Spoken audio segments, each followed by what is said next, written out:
BBA fourth ইয়ারের advanced accounting 2 এবং accounting theory বইয়ের চ্যাপ্টার ভ্যালুয়েশন অফ গুডউইল থেকে লাইভ ক্লাস নাম্বার 5 খুবই গুরুত্বপূর্ণ একটা অঙ্কের সমাধান বোঝানো হবে কমার্স পাবলিকেশনের বই থেকে। তবে যারা এই ক্লাসটা দেখবেন, এই ক্লাসটা দেখার আগে যতটা লাইভ ক্লাস নেওয়া হয়েছে সেই ক্লাসগুলো আগে মনোযোগ দিয়ে দেখে নেবেন।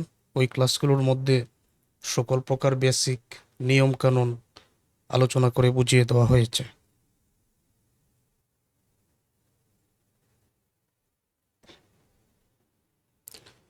তাহলে প্রবলেম 9 এই অঙ্কটা আজকে আমরা সমাধান করব। আমি একবার প্রশ্নটা পড়ে নিচ্ছি। আর বেসিক নিয়ম কানুন এগুলো তো আগের ক্লাসে আলোচনা করা হয়েছে, এটা আমি আর নতুন করে আলোচনা করতে চাই না। From the balance sheet and other information gives below, find out the intrinsic value of each equity share taking into consideration of reasonable amount of goodwill।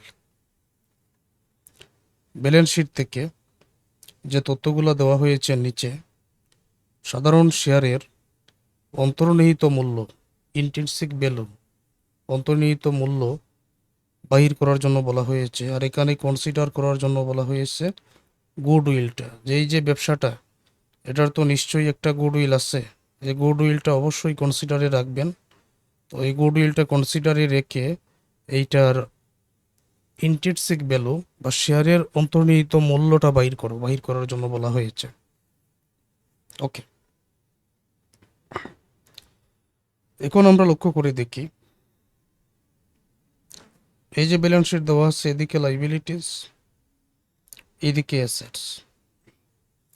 আমরা দেখতে পাচ্ছি গুডউইল এট কস্ট দেওয়া আছে। তো যেহেতু গুডউইল এট কস্ট দেওয়া আছে, এটা তো ক্যাপিটাল এমপ্লয়েডে আসার কথা, এটা আমরা আনবো। Plant and machinery, building, stock, debtor, preliminary expense, bank balance সবগুলোই কিন্তু সম্পদ। এবং এখানে যে সম্পদগুলো দেওয়া আছে, প্রিলিমিনারি এক্সপেন্স মানে প্রাথমিক খরচ, যেটা ভুয়া সম্পদের মধ্যে পড়ে, তো এটা ক্যাপিটাল এমপ্লয়েডে আসে না। তো প্রিলিমিনারি এক্সপেন্সটা ক্যাপিটাল এমপ্লয়েডে আসবে না। প্রিলিমিনারি এক্সপেন্সটা ছাড়া বাদবাকি যত সম্পদ আছে এই জায়গায় সবগুলো সম্পদই ক্যাপিটাল এমপ্লয়েডের মধ্যে আসে। এইদিকে লাইবিলিটিস আছে, আমরা দেখতে পাচ্ছি ইকুইটি শেয়ার 10 টাকা করে 4 লক্ষ টাকার শেয়ার আছে।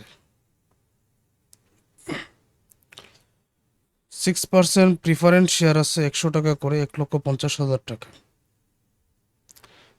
শেয়ার দুই ধরনের, একটা হচ্ছে ইকুইটি শেয়ার, আরেকটা হচ্ছে প্রিফারেন্স শেয়ার। তো ইকুইটি শেয়ারের মূল্য 4 লক্ষ টাকা, এক একটার মূল্য 10 টাকা করে। অগ্রাধিকার শেয়ার বা প্রিফারেন্স শেয়ার আছে 1,50,000 টাকা, এক একটার মূল্য 100 টাকা করে। আর অগ্রাধিকার শেয়ারের উপরে 6% ডিভিডেন্ড বা লভ্যাংশ দিতে হবে, এই জন্য এটা 6% এই জায়গায় লিখে আছে। জেনারেল রিজার্ভ অথবা সাধারণ সঞ্চিতি আছে 2 লক্ষ টাকা। 5% ডিবেঞ্চার আছে এখানে 75,000 টাকা। তারপরে আছে প্রফিট অ্যান্ড লস অ্যাকাউন্ট, প্রারম্ভিক ব্যালেন্স আছে 50,000 টাকা। প্রফিট ফর 2020, এই যে 2022 সালের, এইটারও প্রফিট আছে 4,50,000 টাকা, এই 2022 সালের শুধু। পাওনাদার আছে 50,000 টাকা। অতিরিক্ত যে তথ্যগুলো এখানে দেওয়া আছে আমরা এখন দেখে নিব যে অতিরিক্ত তথ্য এই জায়গায় কি কি দেওয়া আছে। The company prospects of profit for 2023 are equally good.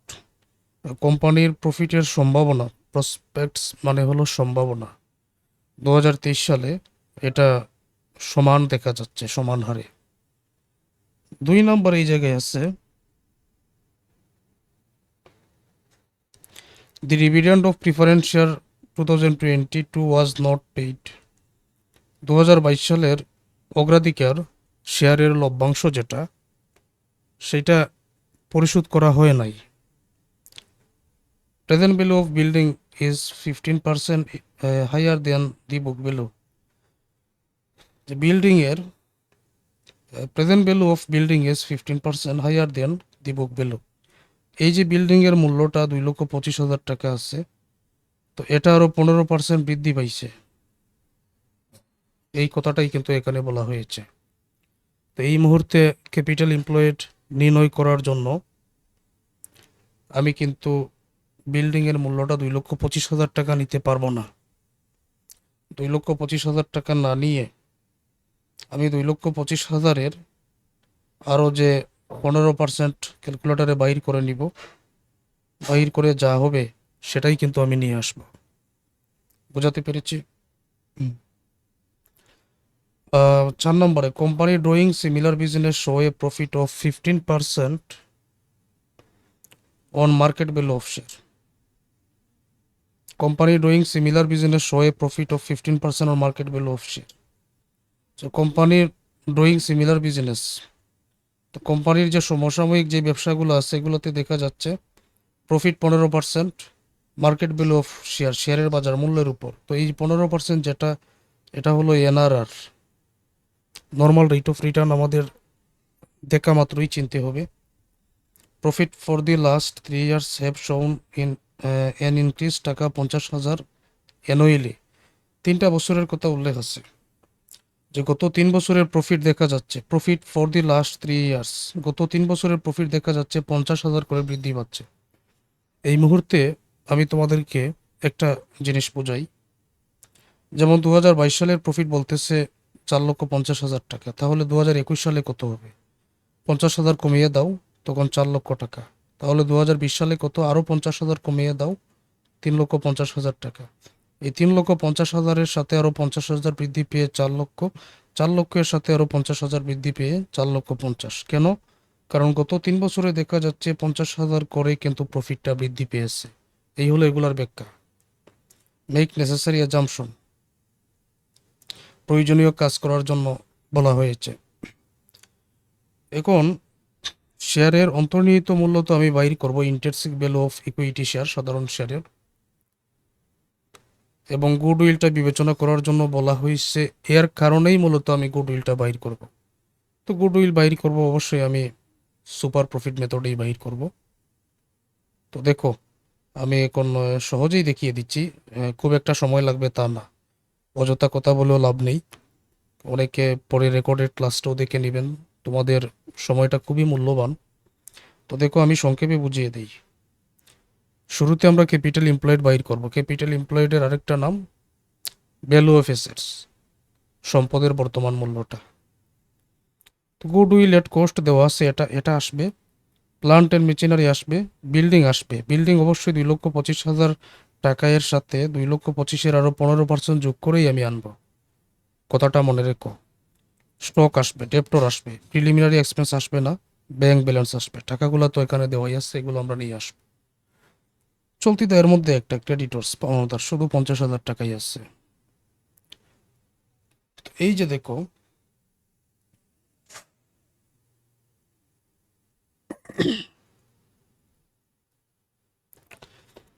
এখানে তুমি ক্যাপিটাল এমপ্লয়েড লিখতে পারো বা ক্যালকুলেশন ভ্যালু অফ অ্যাসেটসও লিখতে পারো। Goodwill at cost 75,000, plant and machinery 3,75,000, building 2,25,000 ছিল, তার সাথে 2,25,000 আরও 15% যোগ করে 2,58,750 নিয়ে আসলাম। স্টক, ডেপ্টর, ব্যাংক ব্যালেন্সের 3টা টাকাই এখানে নিয়ে আসা হলো, যোগ করে নাও। আর কারেন্ট লাইবিলিটিজ একটা আছে, ক্রেডিটর্স, এই 50,000 বাদ দিয়ে দিলে 13,43,750, ওইটাই হলো ক্যাপিটাল এমপ্লয়েড। এই অংশটা আমাদের শেষ। আচ্ছা, এখন এভারেজ ক্যাপিটাল এমপ্লয়েড বাইর করার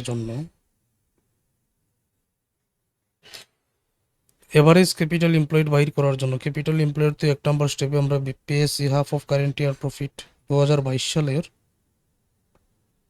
4,50,000 টাকা।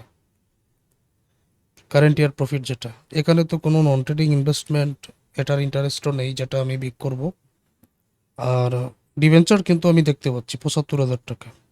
তো ডিভেঞ্চারের এই এই 5% ইন্টারেস্ট যেটা, এটা তো যোগ হয়ে যায় আমরা জানি। অঙ্কটার মধ্যে কি ইনকাম ট্যাক্স কোনো কিছু উল্লেখ আছে? ইনকাম ট্যাক্স কোনো কিছু যেহেতু উল্লেখ নেই, তো এটার নিয়ম হলো 40% ধরে নেবেন, 40% এটা ধরে নেবেন। আর 2022 সালে যদি 4,50,000 হয়, আর এখানে যদি তথ্যটা এরকম বলে যে প্রতি বছর profit for the last 3 years have শোন এন ইনক্রিজ অফ টাকা 50,000, এরকম যদি প্রতি বছর বলে বাৎসরিক 50,000 বৃদ্ধি পায়, তো 2022-এর হবে 50,000, তা 4,50,000, 21-এ হবে 4 লক্ষ, আর 20-এ হবে 3,50,000, ওই রকম করেই কিন্তু বৃদ্ধিটা পাবে। ক্যাপিটাল এমপ্লয়েডটা এখান থেকে নিয়ে আসলাম। হাফ অফ কারেন্ট ইয়ার প্রফিটটা লিখে প্রফিট ফর দ্য ইয়ার 4,50,000 নিয়ে আসলাম।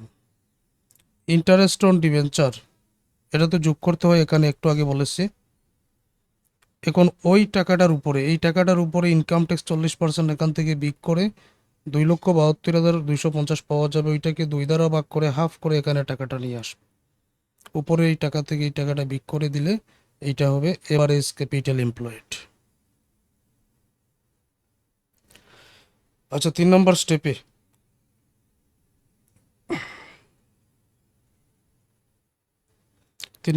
এখানে কি আছে? ক্যালকুলেশন অফ এভারেজ মেনটেনেবল প্রফিটের এভারেজ প্রফিটটা দেখো। ওই যে 2022-এর 4,50,000, আরও 50,000 কমালে 21-এর টাকা, আরও 50,000 কমালে 2020-এর টাকা। তো এইটা দেখো 50,000 করেই কিন্তু বৃদ্ধি পেয়েছে গত 3 বছরে, দেখা গেছে, এই জন্য বসালাম। আয় যেহেতু 3 দ্বারা ভাগ করো, 4 লক্ষ টাকা। ইন্টারেস্ট অন ডিভেঞ্চার, একটা আছে না ডিভেঞ্চারের যেটা 75,000, ওইটার 5% এখানে যোগ করা হলো। এই টাকাটার উপর ইনকাম ট্যাক্স 40% বাদ দিয়ে এভারেজ মেনটেনেবল প্রফিট 2,42,250 টাকা হয়ে যাবে। ক্যালকুলেশন অফ নর্মাল প্রফিট, এখন তো স্টেপ নম্বর 4 এটাই বাইর করতে হয়। তো এভারেজ ক্যাপিটাল এমপ্লয়েড পিএসসি এত 12,07,425। নর্মাল রেট অফ রিটার্ন অঙ্কের মধ্যে দেওয়া আছে 15%। দুইটা গুণ করে ক্যালকুলেটার 1,81,144। সুপার প্রফিটের সূত্র এভারেজ মেনটেনেবল প্রফিট এত আর নর্মাল প্রফিট এত, বিগ করে দিলে 61,106 টাকা। গুড উইল, সুপার প্রফিট 61,106, আর নাম্বার অফ ইয়ার পারচেজ এখানে 2, এটা আমি ধরে নিয়েছি। সুপার প্রফিট 61,106 এবং নাম্বার অফ ইয়ার পারচেজ এটা হলো 2। এটা না কত বছরের জন্য ক্রয়, এটা তো দেওয়া নেই, দেওয়া না থাকলে তুমি 2 ধরে নিতে পারো বা 3ও ধরে নিতে পারো। তো এটা যদি তুমি এইভাবে গুণ করে দাও, 1,22,212 টাকা উত্তরে পেয়ে যাবে। তাহলে অঙ্কটার গুড উইল হলো 1,22,212 টাকা।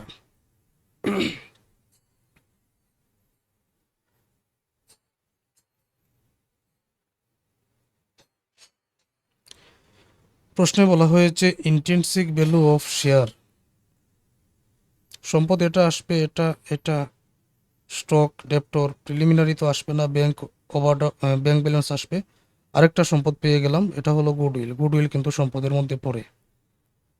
মানে ইন্ট্রিনসিক ভ্যালু বাইর করার জন্য আমাদের শুরুতে কি বাইর করতে হয় মনে আছে? নিট অ্যাসেটটা বাইর করতে হয় না? যাবতীয় সম্পদ থেকে আউটসাইড লাইবিলিটি, চলতি দায়, দীর্ঘমেয়াদী দায়, সব কিছু বাদ দিতে হয়। চলতি দায় ক্রেডিটর্স একটা 50,000 আছে, ওকে। দীর্ঘমেয়াদী দায় 5%, ডিভেঞ্চার 75,000 টাকা আছে। ডিভেঞ্চার ঋণপত্র 75,000 টাকা, আর পাওনাদার হলো 50,000 টাকা। দুইটা দায়, এবং এতটুকু আশা করব ক্লিয়ার।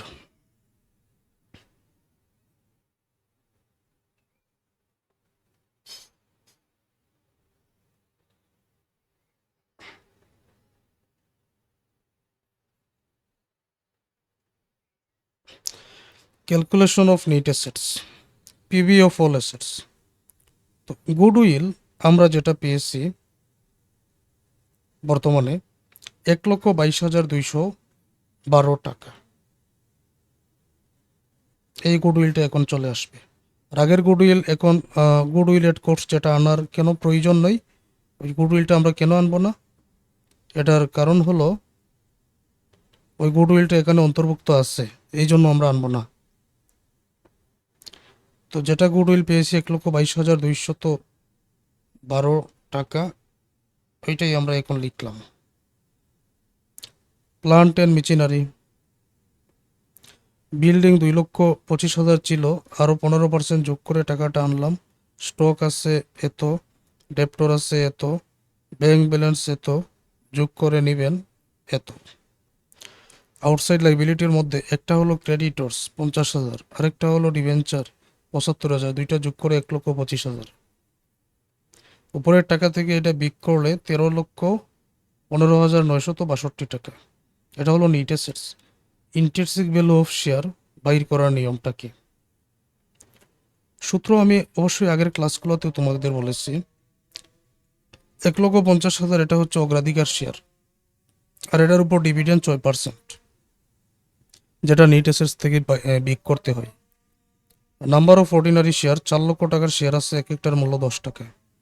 এই 4 লক্ষকে 10 দ্বারা ভাগ করলে উত্তরে বাহির হবে 40,000 শেয়ার। এখানে আছে, এখানে হলো 40,000 শেয়ার।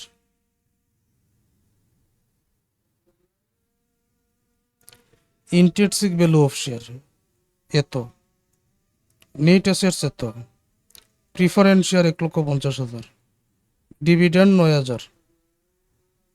9,000 কিভাবে বের হলো? ওই 1,50,000 টাকা এর 6% তুমি ক্যালকুলেটারে বাইর করলে 9,000 টাকা পেয়ে যাবে।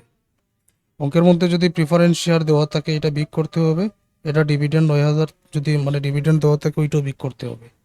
নাম্বার অফ অর্ডিনারি শেয়ার 40,000 আছে। উপরের টাকাকে নিচের টাকা দ্বারা যদি আমি ভাগ করি তাহলে শেয়ার প্রতি অন্তর্নিহিত মূল্য 28 টাকা 92 পয়সা।